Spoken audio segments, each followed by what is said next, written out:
You're watching The World 24/7 on the NDTV network. I'm Parmeshwar Bawa. Let's begin with the top stories you need to know. Iran's Supreme Leader Sayyid Hosseini Khamenei listed India along with Gaza and Myanmar as one of the places where Muslims are suffering. Reacting to this, India strongly deplored the comments and called them misinformed and unacceptable. Residents of several areas of Poland and the Czech Republic rushed to evacuate as others in Central Europe began cleaning up after the worst flooding in over 2 decades left a trail of destruction and a rising number of deaths. At least 17 people have died in flooding from Romania to Poland in the past few days. The Consulate General of India in New York has strongly condemned the vandalization of the BAPS Swaminarayan Temple, which is located in New York. The consulate has informed the US law enforcement agencies for an immediate action against the perpetrators. Russia will expand its army to 1.5 million active troops, making its military the world's second largest after China's, as it seeks to eject Ukrainian forces from its Kursk region.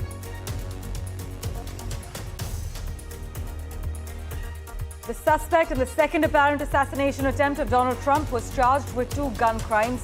Political watchers argue that the thwarted shooting underscores that violence is a feature, not a bug, of US political life. The polio eradication efforts in Afghanistan have suffered a big setback. The United Nations has said the Taliban suspended polio vaccination campaigns in the country. US judges weighed the question of whether constitutional rights should be extended to TikTok despite its Chinese ownership, as the popular short video app argued a sell or ban bill infringes on free speech in a high-stakes hearing that could decide its fate.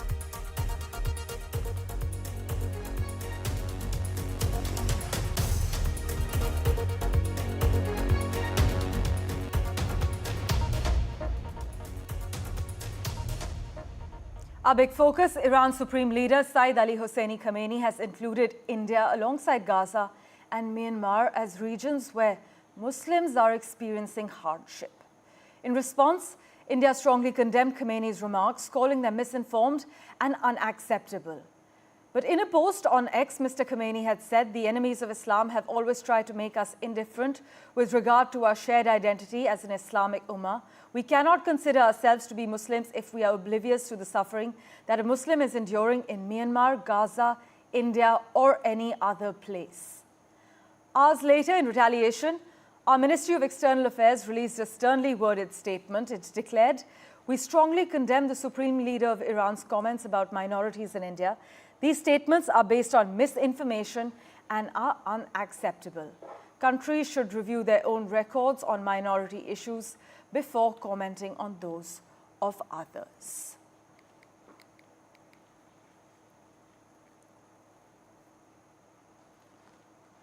Switching tracks.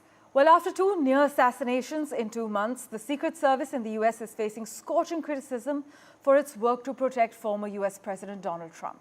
In fact, in a press conference, the Secret Service defended its protective plan for Donald Trump as textbook and exemplary after foiling a possible assassination attempt over the weekend.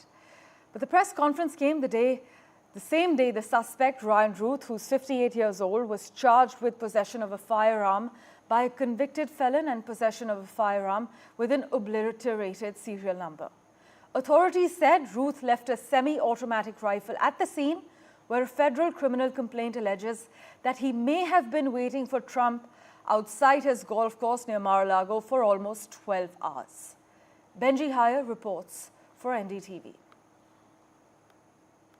The suspect was seen shackled, his alleged crime related to his weapon and if he was allowed to own one, giving multiple past arrests. Ryan Routh had wildly swinging political beliefs, having voted for Trump in 2016, but also been a staunch supporter of Ukraine. In unconventional ways, he discussed a far-fetched plan to recruit Afghan soldiers fleeing the Taliban to fight there against Russia. We'll learn much more about him as investigations proceed and as evidence is examined. He left behind his gun, bags and a GoPro at the scene, where he lay waiting for more than 11 hours before being scared off by Secret Service shots. Big questions then over how this was able to happen, not least given the enhanced protections put in place following another assassination attempt on Trump just 2 months ago. President Joe Biden says the Secret Service needs more help, the agency warning that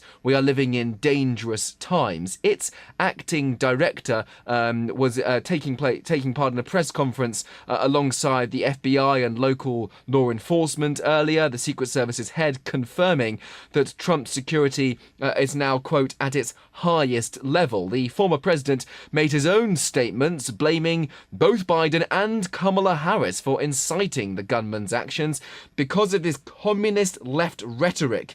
He wrote, "The bullets are flying and it will only get worse," he said, before railing against immigration, suggesting the US border be closed. The suspect, is important to note, is not an immigrant, and the Vice President and the President have roundly condemned political violence rather than stoke it. In fact, I told the President did reach out to Donald Trump, but at the time, the former President was not available to pick up the phone. Look, this is an unprecedented, dynamic, deeply fraught campaign, even more so now, but still, the race for the White House goes on, Trump vowing to never back down as he vies for the Oval Office again. Benji Haya, NDTV in Washington. And joining us for further clarity, political analyst Jake Novak. Thanks so much, Jake, for joining us on the World 24/7. There are serious questions regarding how another would-be gunman was apparently able to camp undetected near Trump's golf course for nearly 12 hours before being confronted by a Secret Service agent who opened fire. Trump has said the Secret Service did an absolutely outstanding job, but would you argue otherwise? Well, I think that the Secret Service is, as President Biden said, does need more help, but it needs more help from him and his administration.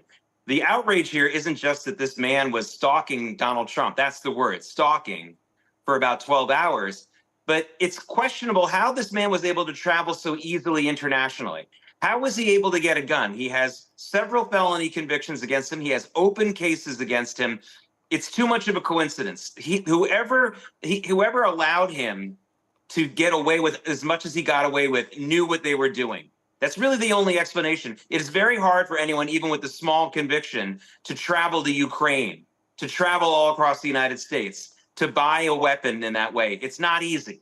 So somebody was, it seems very likely, sadly to say, that someone deliberately was letting this guy roam free. For what reason, we don't know. And I'm not saying they were hoping that he would kill the President Trump, but absolutely law enforcement was letting him get away with a number of different things that he should never have been allowed to get away with.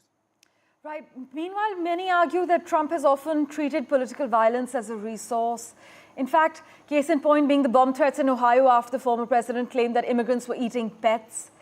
Is Trump's team likely to utilize political violence to their advantage? Jake, what are you picking up on? What is your perspective?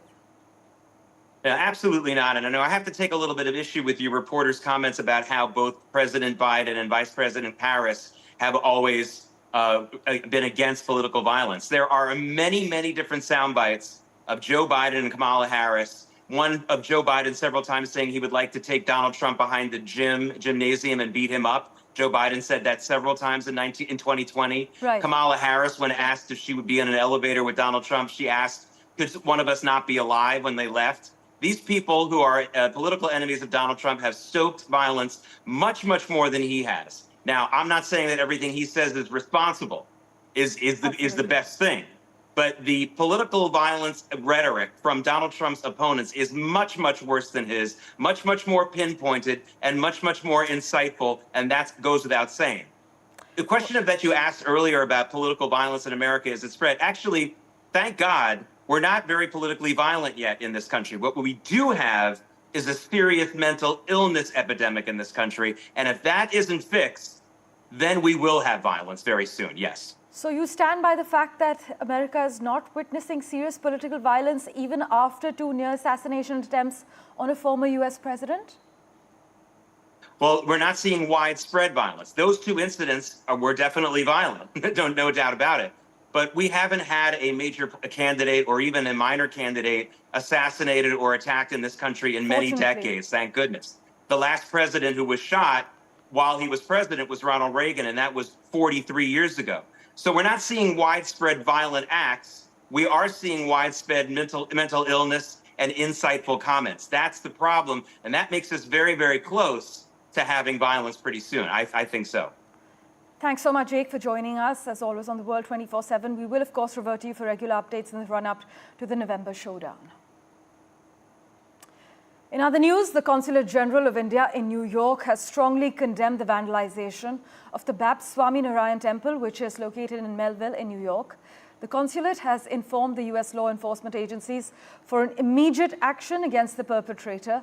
In fact, in an official statement posted on X, the Consulate General of India in New York called the vandalism unacceptable and informed that the consulate is in touch with the community. The Hindu American Foundation, meanwhile, has called the Department of Justice and Department of Homeland Security to open an investigation into this vandalization.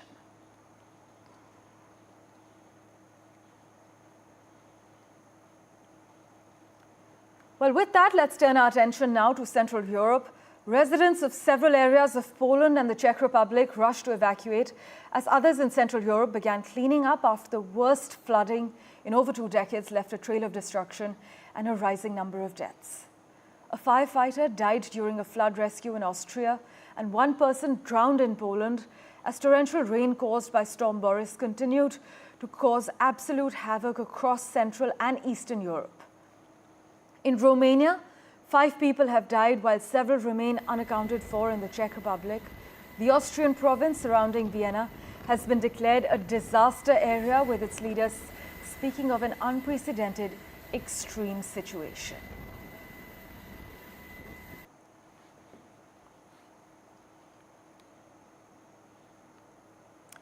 Well, switching tracks to Russia now. Russia will expand its army to 1.5 million active troops, making its military the world's second largest after China's, as it seeks to eject Ukrainian forces from its Kursk region. However, experts are questioning whether Moscow was prepared to fund the expansion, the third since the war began, given the strain on its defense budget and an unpopular draft that has seen hundreds of thousands flee the country. The move came as the UK Prime Minister Keir Starmer considers allowing Kyiv to use its long-range missiles, which Vladimir Putin warned would put Russia at war with NATO. Permitting the weapons could jeopardize NATO's efforts to avoid escalating the conflict. In fact, Guardian's Simon Jenkins is arguing Western politicians eager to pose as tough guys do peace no service by promising to back Zelensky to total victory. Meanwhile, Facebook owner Meta has said it was banning RT and other Russian state media networks from its platforms, claiming the outlets had used deceptive tactics to carry out covert influence operations online. After careful consideration, we are expanding our ongoing enforcement against Russian state media outlets. This is what Meta has said, further adding that RT and other related entities are now banned from our apps globally for foreign interference activity. This is what the social media company has said in a written statement. Enforcement of this ban would roll out over the next coming days. In addition to Facebook, though, Meta's apps include Instagram, WhatsApp, and Threads.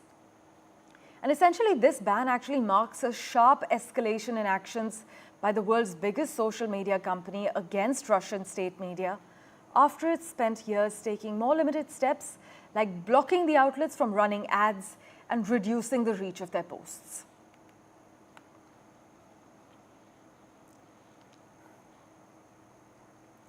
And TikTok made its case against a potential ban before a US federal court, arguing that its powerful algorithm was not controlled by China. The app is suing the US after President Joe Biden signed a bill requiring TikTok's Chinese parent company ByteDance to divest from its US operations or face a ban, citing national security concerns.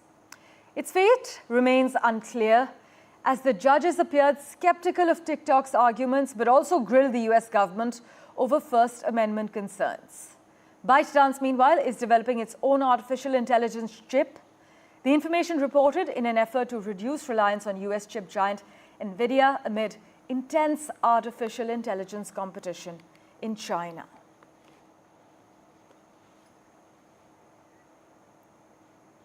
Well, news and updates continue in a moment, right after this very short break.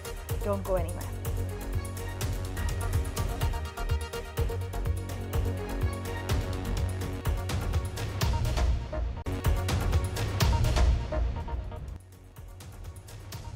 Welcome back. Let's get you a quick update as far as the Middle East is concerned. Well, Antony Blinken, the US Secretary of State, will be traveling to the Middle East.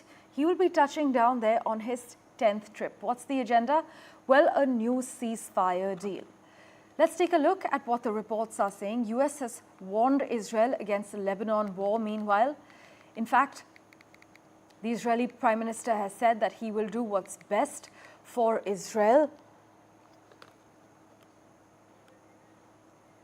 The top US diplomat is going to be flying to Cairo to discuss the negotiations for a ceasefire in Gaza and broader regional security issues, as well as for talks with the Egyptian officials.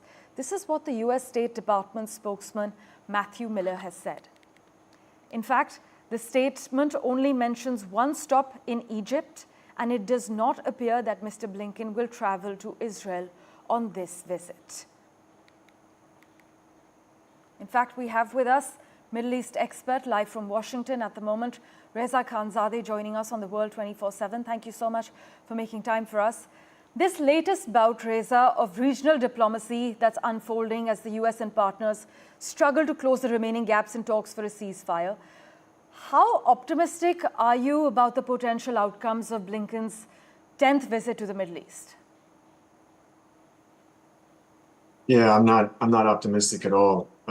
We're a few weeks away from the 1-year anniversary of the October 7 attacks, and negotiations have been on again, off again for these past 10 plus months, and no progress has been made. And essentially that's because no one involved in these parties are interested in the ceasefire.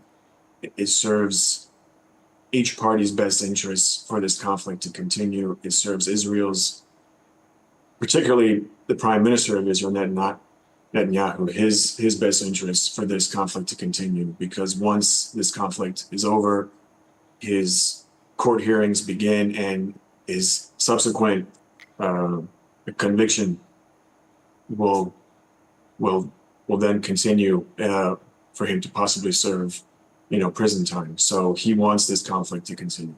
And for the Houthis who are involved, along with Hamas and Hezbollah, essentially many of the proxies of the Islamic Republic, they want this conflict to continue, primarily for their own existential well-being, if you will, but also because they want to keep the spotlight on the atrocities that is happening in Gaza at the hands of Israel and what they're doing to the citizens, the children, the women, the senior citizens of Palestine. And they feel like continuing this conflict will keep the spotlight on Israel and hopefully in their eyes show Israel as the bad guy on the world stage. And then when it comes to America, Washington, D.C., they right now are in the middle of the election season, if you will, for the president of the United States. So right now, all focus is on that. Reaching a deal, especially for the Biden administration, would be nice. If he was running for re-election, I would imagine they would push a lot harder for a ceasefire so that he could use that on his campaign trail. But since he's not running, it's not a big deal for him, and he's a staunch, supporter of Israel and what they do, and he essentially turns a blind eye to what they have been doing in Gaza to the Palestinian people. So unfortunately, I'm very pessimistic as to this ceasefire deal being reached. Even with Arab neighbors, Egypt, Qatar, being involved. Eye on the outcomes of Mr. Blinken's touchdown, the 10th one in the Middle East this time. Hopefully, there will be some positive outcomes. In fact, in an overnight meeting, though, I must inform our viewers, Israel has expanded its stated goals of the war in Gaza to include enabling residents to return to communities in northern Israel that have been evacuated due to attacks by Iran-backed Hezbollah in Lebanon. But Reza, thanks so much for making time for us on the World 24/7. We will, of course, keep reverting to you for regular analysis. Now, the news: the Taliban have suspended polio vaccination campaigns in Afghanistan. This is what the United Nations has confirmed as well. Afghanistan is one of the two countries in which the spread of the potentially fatal, paralyzing disease has never been stopped. The other is Pakistan, as you know. News of the suspension was relayed to UN agencies right before the September immunization campaign was due to start, but no reason was given for the suspension, and no one from the Taliban-controlled government was immediately available for comment.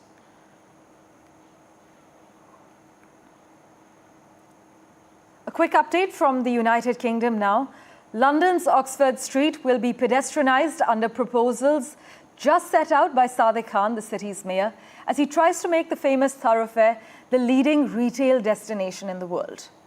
The central London street is in need of major regeneration after suffering from increased competition from online shopping, the closure of major department stores, and the effect of the COVID-19 pandemic. This is what the mayor's office has said. But Sadiq Khan's years-long effort to pedestrianise the street has faced opposition over the disruption to traffic and public transport and concern about access for disabled people.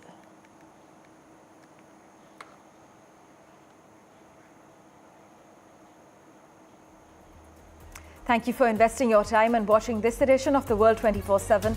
We'll keep tracking the latest updates for you. Do stay tuned.